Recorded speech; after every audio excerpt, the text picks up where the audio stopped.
Japan recycles over 80% of its plastic waste, a number that sounds like a dream for any environmentalist. But here's the twist. Japan is also one of the largest producers of plastic waste per person in the world. So, how does a country recycle almost everything, but still have a plastic problem? Let's break it down. In Japan, packaging is a form of hospitality. It's rooted in cleanliness, etiquette, and the desire to deliver a perfect product. You'll often find apples wrapped in foam netting, cookies sealed individually, and plastic covering more plastic. This tradition is tied to omotenashi, the Japanese spirit of thoughtful service. And then there are the vending machines, over 5 million of them across the country, each stocked with neatly packaged drinks, clean, efficient, and made of plastic. Cleanliness is cultural, but so is overpackaging. Japan's recycling system is famously meticulous. Trash is sorted into categories, sometimes more than 10.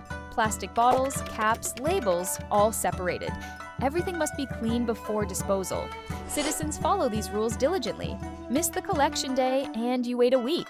Sort incorrectly, and your trash might be left behind with a warning note. On the surface, it looks like a model system, but under the hood, it tells a different story. More than 60% of Japan's recycled plastic isn't turned into new plastic. It's burned. This process, called thermal recycling, captures energy from the heat and powers homes and buildings. But burning plastic means releasing CO2. It doesn't return material into the economy. It removes it and adds to climate change. So while it may reduce landfill use, it doesn't reduce production. It gives the illusion of a solution without addressing the root problem. Japan generates over 9 million tons of plastic waste every year. Much of it comes from packaging, often unnecessary and almost always single-use. While consumers are doing their part, the burden on industries remains low. There's little pressure to reduce plastic at the source. In a way, the system makes it too easy to throw plastic away and too easy to feel good about it. Other countries are taking different paths. In Germany, deposit return systems ensure bottles are reused, not discarded. South Korea bans single-use plastics in cafes and public spaces. Canada has outlawed plastic bags in many cities. These systems don't just manage waste, they change behavior. They don't just recycle, they reduce. But even in Japan, things are starting to change. Zero-waste stores are popping up in Tokyo. Supermarkets are experimenting with refill stations. Young activists are questioning the packaging culture.